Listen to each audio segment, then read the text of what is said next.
Hello everybody, welcome back to another video. The name is Velga the Observer, and this week I will be showing you a new brush set that I have made.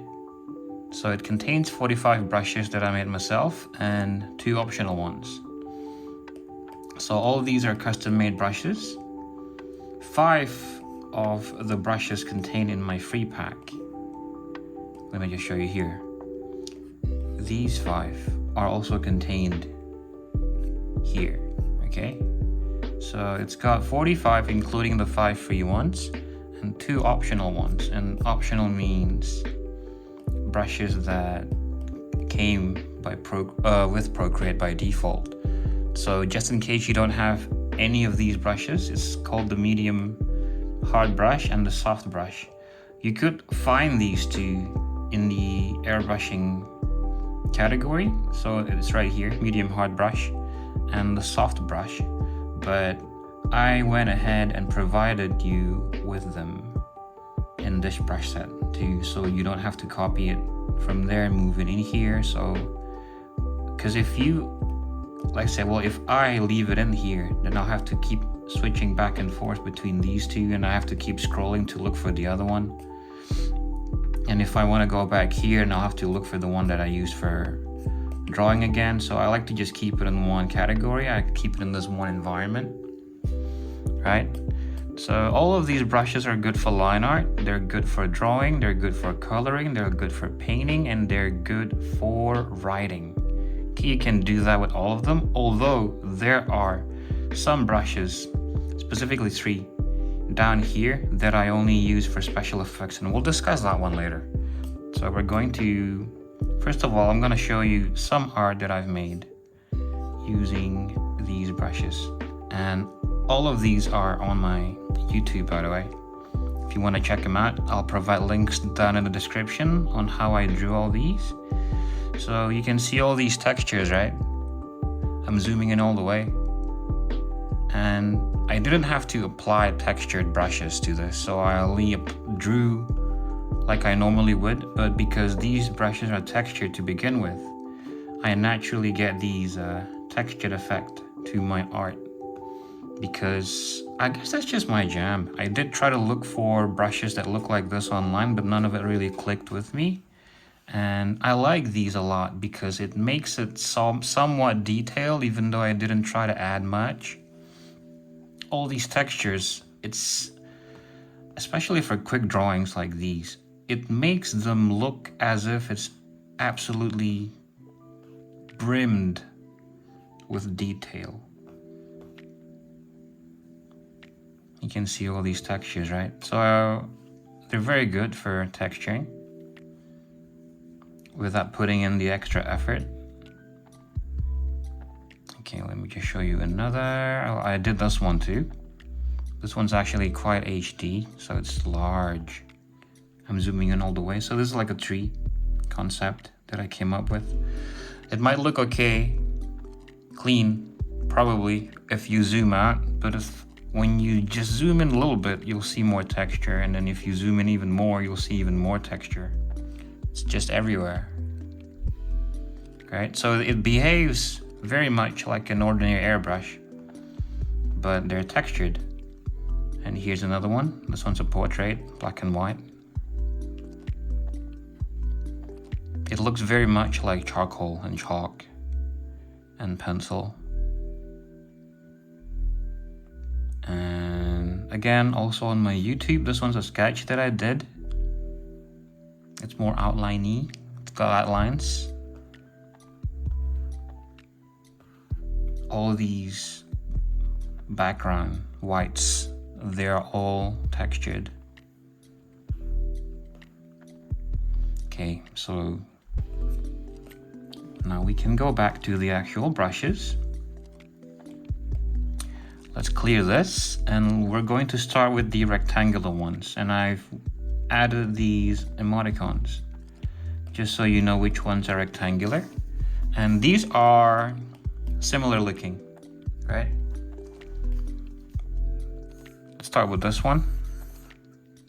So these are like ordinary round brushes, but I've added the rectangular shape. So instead of round, it's rectangular.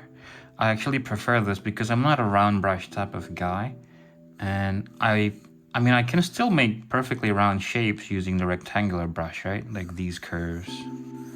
But whenever I make sharp points, the rectangular ones can really enforce it. You see, I end up with these super crisp edges, and that's just the kind of aesthetic I like for my line art. All of them do that. So this one's the sharp version, this one's the medium, which is slightly blurrier than the sharp version. We've got the opaque one, which stays opaque, although the ends are still, it fades. So you see that? It starts faded and it ends faded, but only if you are super adept with the amount of pressure you put into drawing. So if you're not that good with your pressure control with your hands, you end up with ends that are still opaque. I'll give you another example. If I press super hard to begin with, but then I just drag, I'll end up with a nice soft edge at the end there. Or I can even do this. So I start super opaque, right? But then I finish faded by doing it fast and confident with strikes like that. This one's textured, so like these, but these are airbrushy texture, right? Well, what I mean by airbrush is they don't have any texture, they're just sort of basic looking. These ones are textured. See, this is me drawing with very light pressure. Barely anything comes out, right? Only that much. Apply a little bit of pressure, and then things start coming out. And if you press a little harder, it'll look like this. So this is very good for drawing. So you can use this again for line art, for drawing, for coloring, for shading, and for writing. And I went ahead and added the text tilt because you can use tilt. So this is me drawing like normal, but if I draw on its side, it's got a tilt function. And this one does too. The difference is this one's wide, right? And if I draw horizontally, it'll be narrower. This one's called narrow, which behaves like a normal pencil. So it's a narrow vertically, but quite big, quite wide horizontally, like an actual pencil.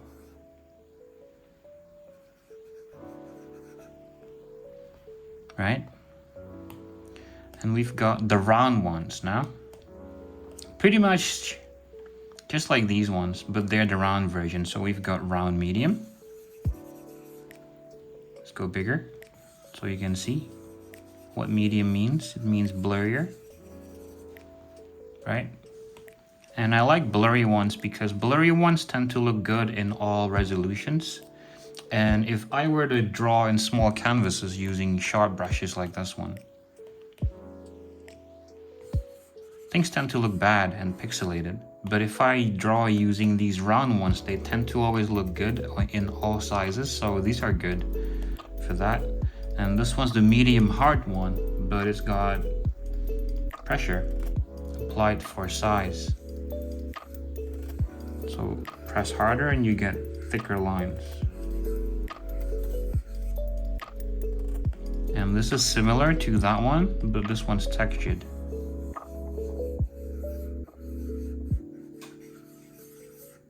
Okay, this one too. The grain on this one is big. And the grain on this one is small. See? Bigger, smaller.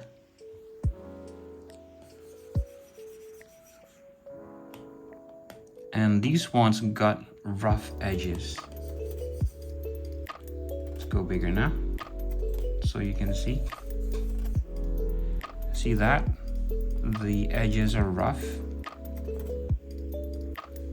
I'm quickly going over these, okay? And this one is for shading. So let's say you've got a shape.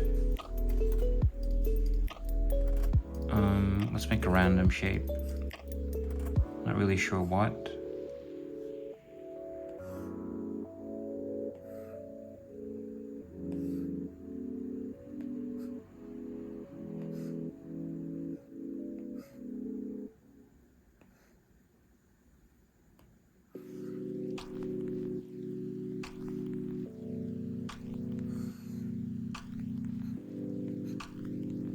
Okay, quite weird, but let's go with that.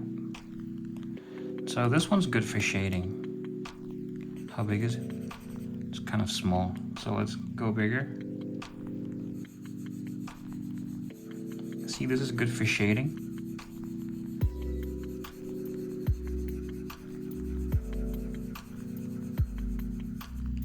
And you can also go thicker if you apply more pressure. And if you really apply a lot of pressure, it's gonna be opaque, of course. And go over it again to reinforce it. And this one is flat, like so. Okay, flat pressure static and flat pressure texture static is like the flat pressure static, but it's textured. See the difference? And it's also got tilt support. If you'd like to apply these textures, subtle textures here and there. Again, I added the word tilt for your convenience. This one's flat pressure texture follow. Okay, this one's static. These two are static. They don't follow the lines, the direction of your lines, but this one, I've set it to follow, so it follows the direction of your lines. So if you're drawing with it like normal, it might look just like a round brush, but it really shows what it can achieve if you were to draw like this, up and down for shading. And you get these very sharp edges here. And that's good for when you're drawing buildings or anything that's squared off, like a milk box or maybe even a car. And it's also good for blocking in flats. And this one is gentle drawing dust, and it looks like you're drawing with dust, and I really like it because it gives such a nice texture. So this is me drawing without applying much pressure, right? It's very subtle, but here I am applying more, and of course you can slowly get more opaque depending on how much pressure you put. And this one's gentle drawing dust but static, so it doesn't follow the direction of your lines.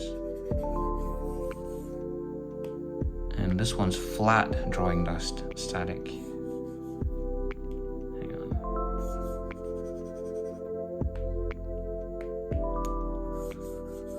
The shape of it isn't that much different, but the flat ones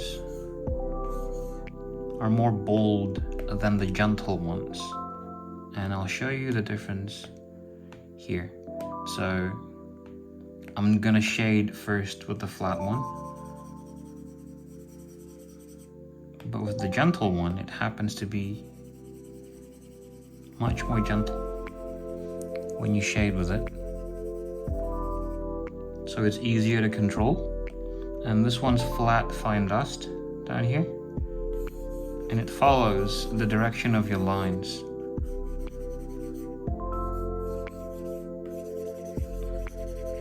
This is good actually for here. If you're coloring in, let's say, someone who has a bangs. Let's see if I have any. I don't think I do actually. So girls with bob cuts, or if you have like hair blocked in and you want to color each lock like so, you can. I'm just making one up right now. Right, so this is me sort of leaving out the highlights unpainted. Just imagine that this is hair, okay? Okay, so down here is the rest of the hair. And over here is where I have left out the highlights. Right? These white bits. But the reverse can actually be applied. So if you have a patch of hair and you can, oops, that's too big. You can sort of,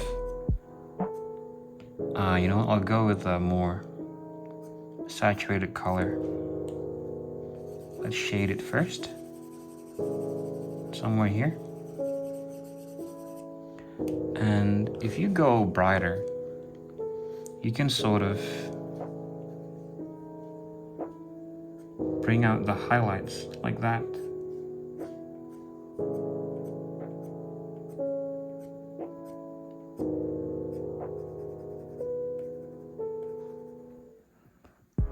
I wonder if I can do it for Mr. Timothy here. Okay, so I'll just give an example, okay? I'm going to make a new layer on top. Okay, flat fine dust.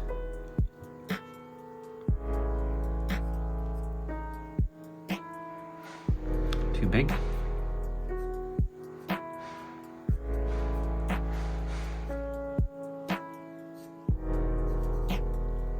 Let's take some of that color.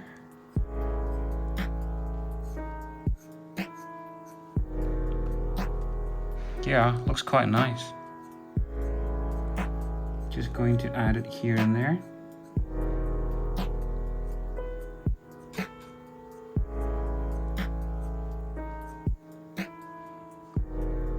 Take pure white now.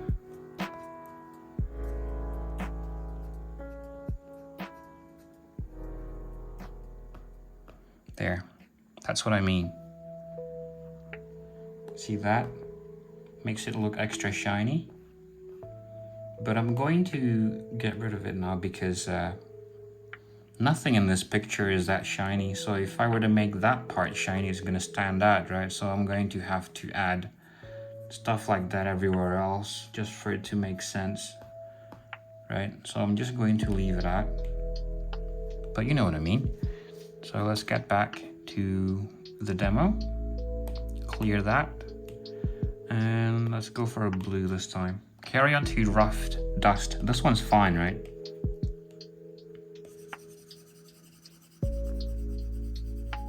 Fine dust. And this one is rough. You can see the textures are bigger and rougher. Of course, also you can get more opaque strokes if you apply more pressure. And this one's gentle flat shading dust. So they behave similar to these two, but this one's gentle. So it's easier to control. This one's the flat shading dust. It's more bold than the gentle one. And this is screen tone. For screen tones, what I like to use them for is if by the end of the painting process or drawing process, if you feel like some parts don't have enough texture, you can go ahead and add them using screen tones. So let's say that bit, imagine that's maybe a rock, right? Somewhere in the distance, and I feel like it doesn't have enough texture. So I could add more using the screen tone brushes. Oops. Okay. And I can also add bright ones. See what I mean? So it's even more textured now. This one's the same, but it's flat, like so. I'm going to disable alpha lock so you can tell. So it applies it in flat strokes like that. This one's gentle, so it's rounded. And this one is flat, okay? Going to paint over that again so you can tell. Might be able to go with dark red actually. There.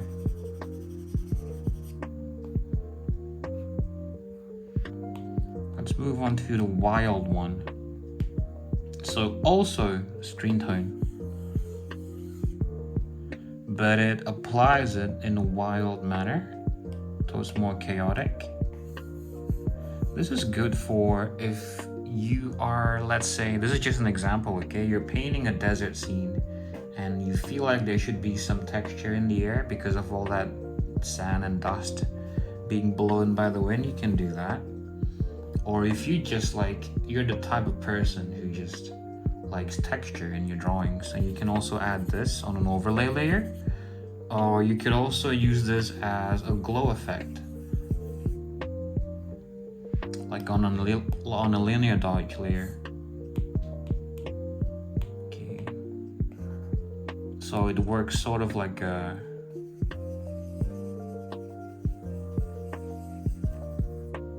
glow brush, like an airbrush. See that?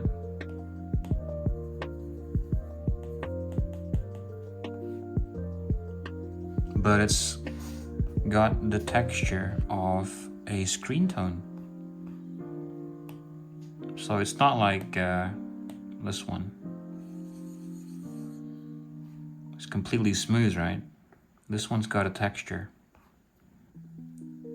So up next we have the carbon pencil. And the carbon pencil behaves like an actual pencil, so you can actually write things down with this. Okay. Let's write something here that says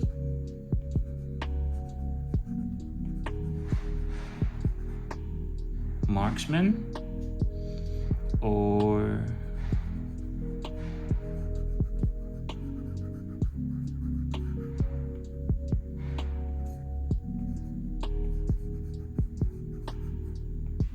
mechanical pencil. It looks like one. And I have two mechanical pencils here. One's HB and the other one is 2B. So let's start with the HB. You can write things down with this. You can also shade with this. Right? So it being HB makes it not so intense compared to the 2B. See?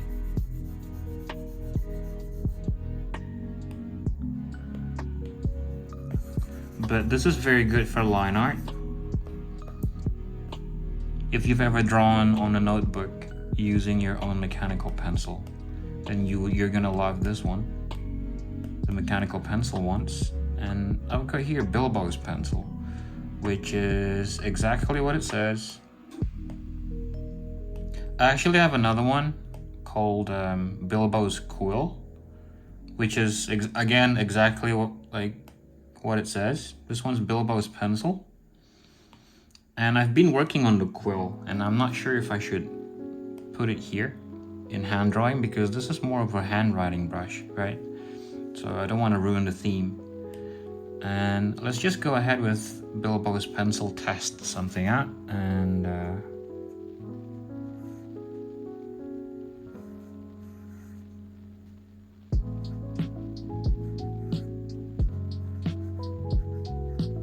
brand, oh, not that kind of D, that kind of D. Brandy wine.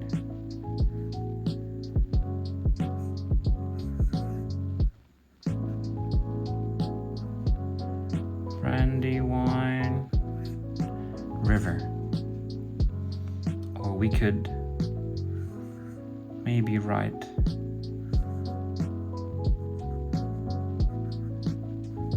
Gandalf. Like so. And right down here we've got quill brushes. So one's dry and the other one's smooth. Good for writing.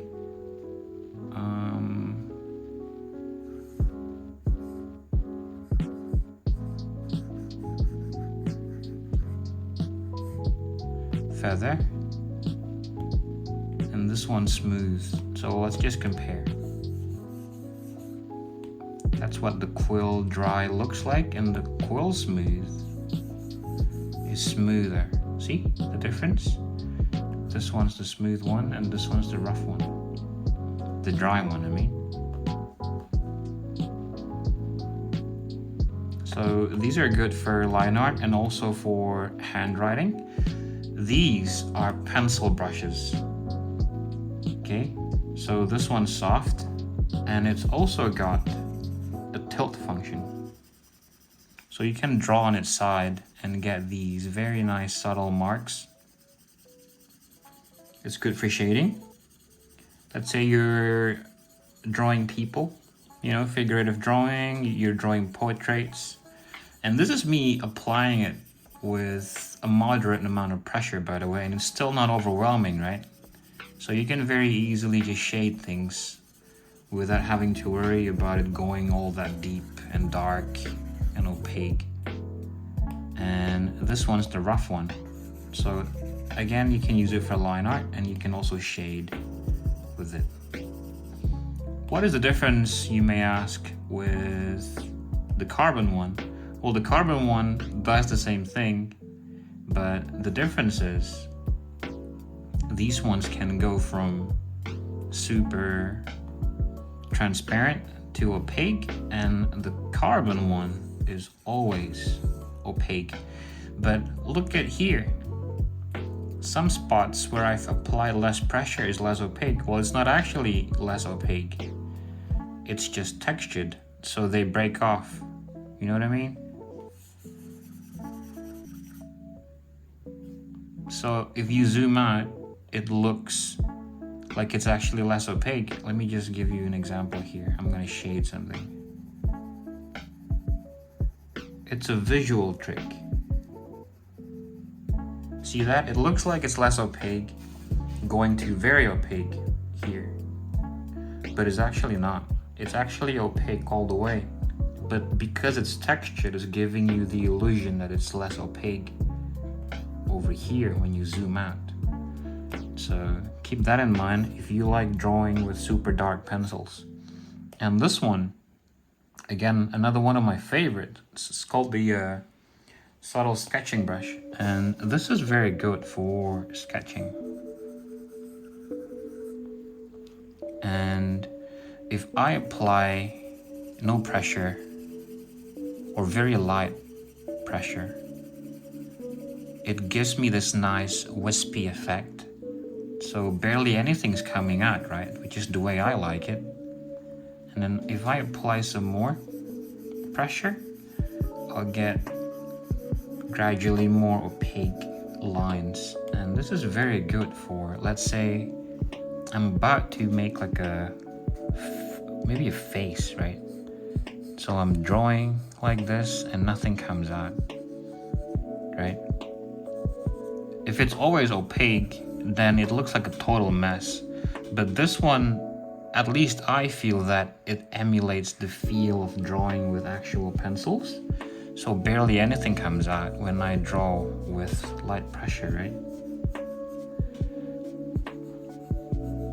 And then once I'm more confident in the shapes that I have laid out in this wispy, very, very transparent look, I can then reinforce the lines like so.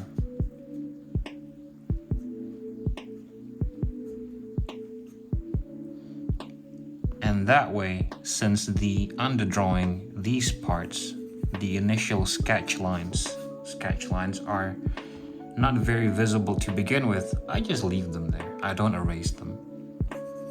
So that's what I like to use these for. And we've got paint roller brushes,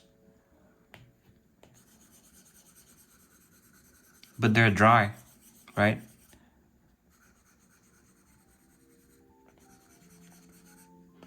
So it's good for blocking in, it's good for coloring and shading. And over here we've got the moist one. So it's like this one, but this one's the dry version and this one's moist.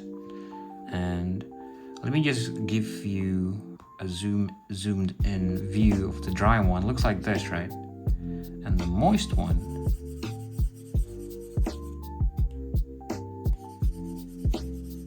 looks like this. See, dry and moist. So you can clearly see the color of the background more using the dry one, and the moist one covers it up more. And this is me drawing with the dry one over here with a little bit of pressure, and also with a little bit of pressure over here, but using the moist one. So depending on the type of thing you're trying to achieve visually, you can vary your marks using one of the two. And this one is the sand shader brush. So let's just say you have a shape here, and let's alpha lock this, and you'd like to shade it, right? You can use these shader brushes. So there's 1, 2, 3, 4, 5, 6. There's 6 of them.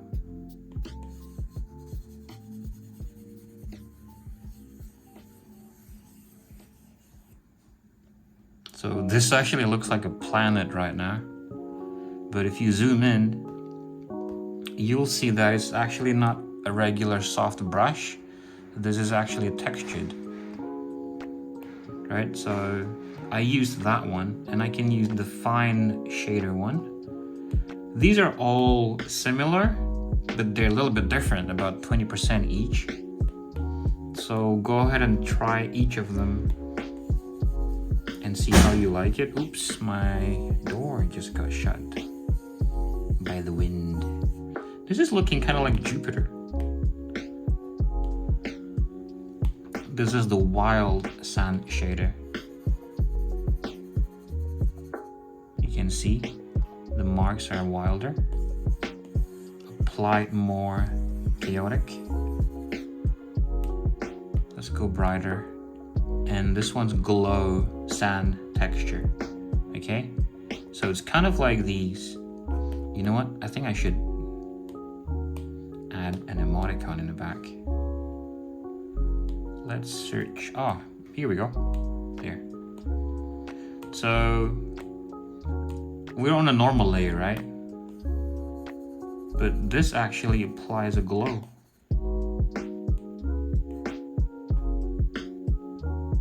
Let's do it again here.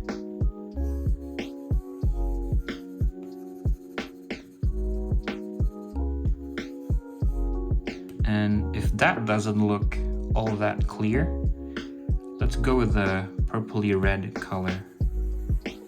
And you should see how it's adding a glow, right?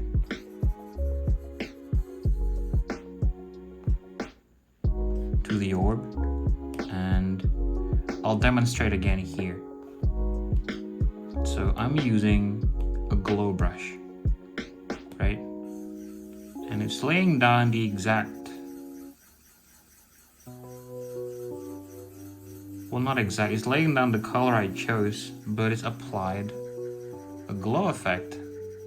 So if I can keep just making strokes in the same spot, it'll get brighter and brighter.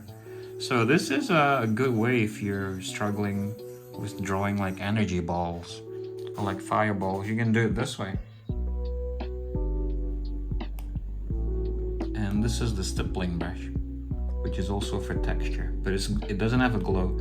Every brush that's got a glow to it, I've added the word glow. Like this one, the glow brush, obscure glass glow and frosted glow, but we're gonna discuss stipple for now. Let's go with the black. Let's go back down here. It's not big enough. Let's go quite big.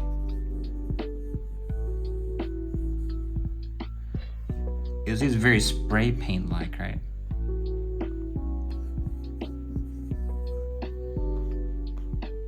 Let's do again on an armor, on another layer. So this is what it looks like.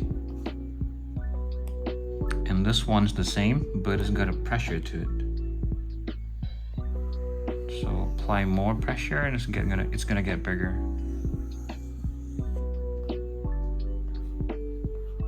See? And this one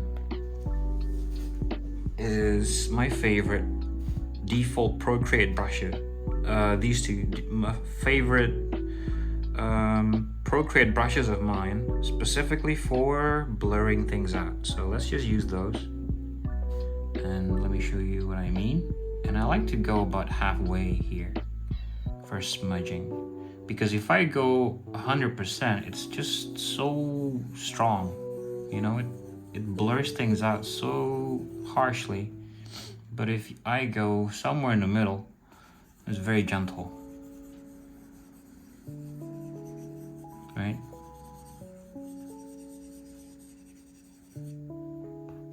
That's what I like to use those for. And the soft brush is the same. Depending on which one you like, or depending on the situation, what you want to use it for. You might want to switch from medium hard brush to the soft one. So let's go back to now the glow brushes, excluding this one because we discussed this one. I'm going to go with an orange, a dark orange here. So these actually start big, but if you apply more pressure, they get smaller, right? But with other brushes, like this one. Oh, I didn't discuss this one. This one's like the soft brush, but this actually gets bigger with more pressure applied. See? And this one's the reverse. So you apply it normally, it'll be big, and then if you apply pressure, it'll get smaller. So it's the reverse. What is the use, you may ask? So if I were to make an orb, right? And I'd like to add a glow. And this is still on the same layer, which is a normal layer. It's not a linear dodge or a color dodge layer. But since these are glow brushes, it can do that on the same layer. And I like to use it for adding very specific types of glow, which sort of illuminates the whole area.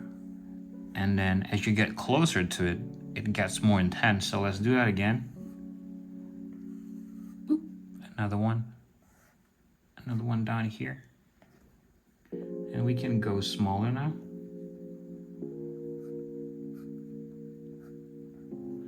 There.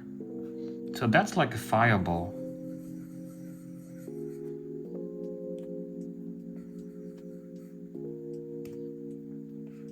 Let's go red for the rest of the picture. See? Now if we turn the background color gray, you'll really see it. And turn off the drawing guide.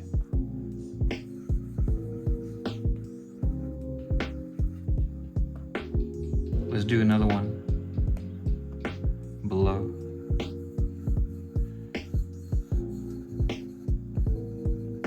applying again. And let's go more orange this time.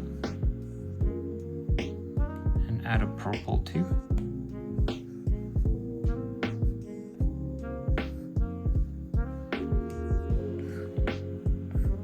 It's almost like magic, the type of glows it can give you. So this is kind of like what you'd see,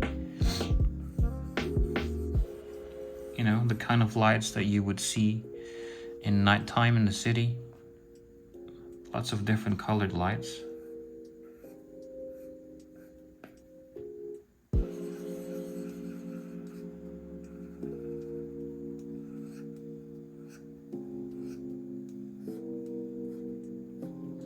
It's very good for that.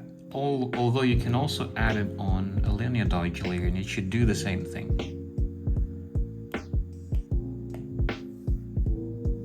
See, it's still applying a glow.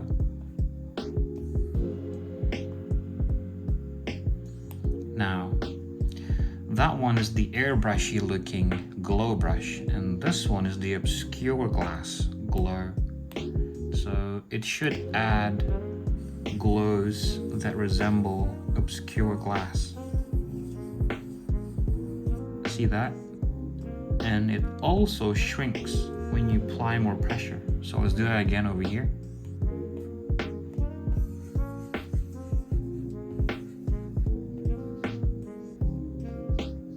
See? We can do that below here actually. Clear it out. Delete. So let's start with this color. We keep building it up.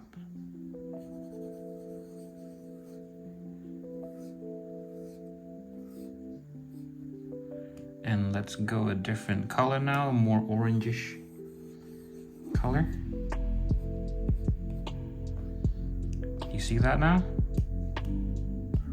What if we go darker? We can go darker down here.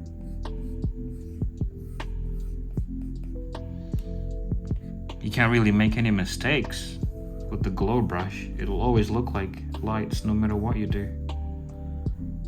So that's frosted, that's obscure glass. The other one is frosted glow. So it's sort of like the obscure glass, but it's more fine.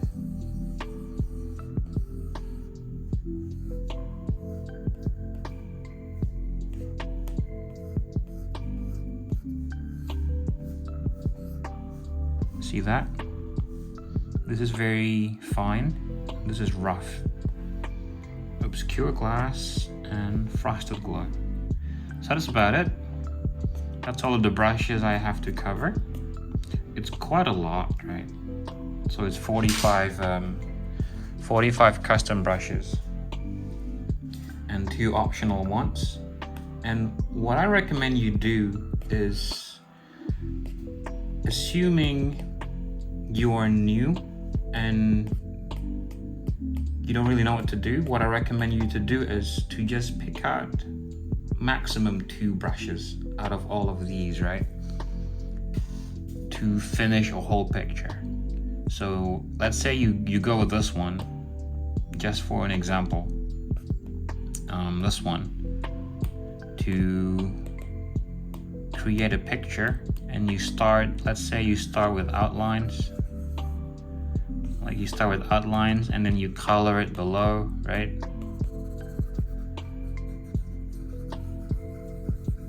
And you need to shade and then fix things and erase things only with this brush, and a maximum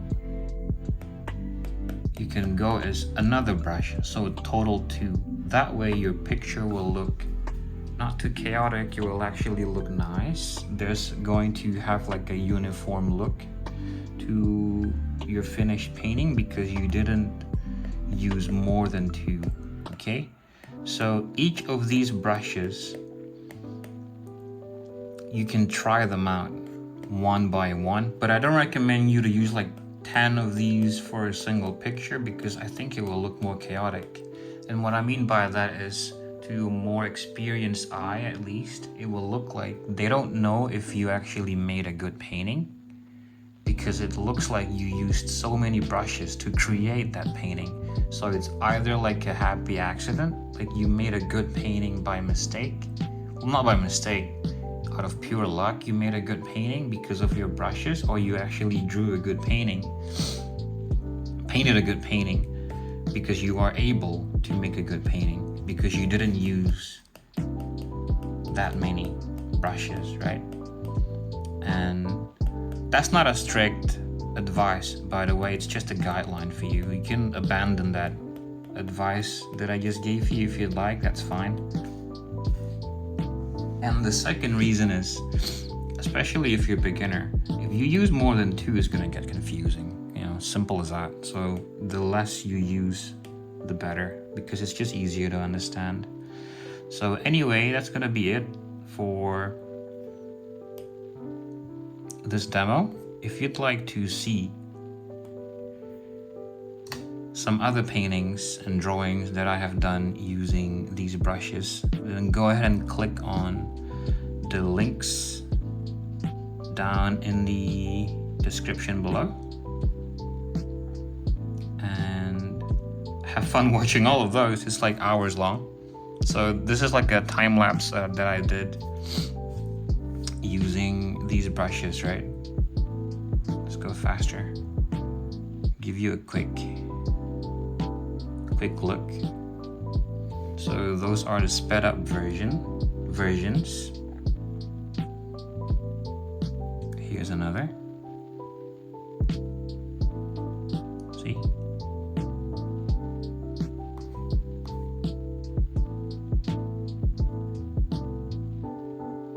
There we go. And that's the finished look. Let's see if I can show you one more. Another one that's good. I think I have let's show you this one.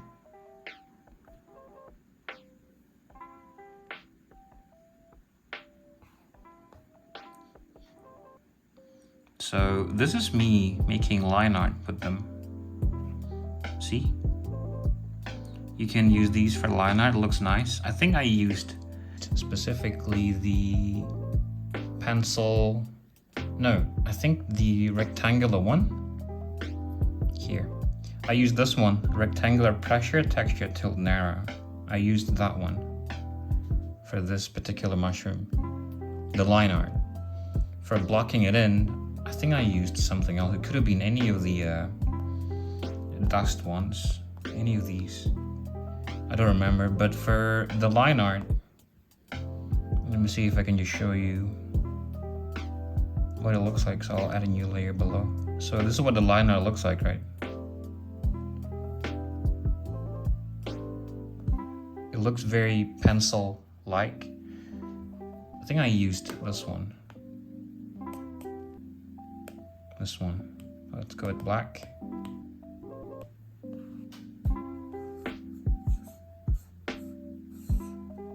I think I used that one. Oops.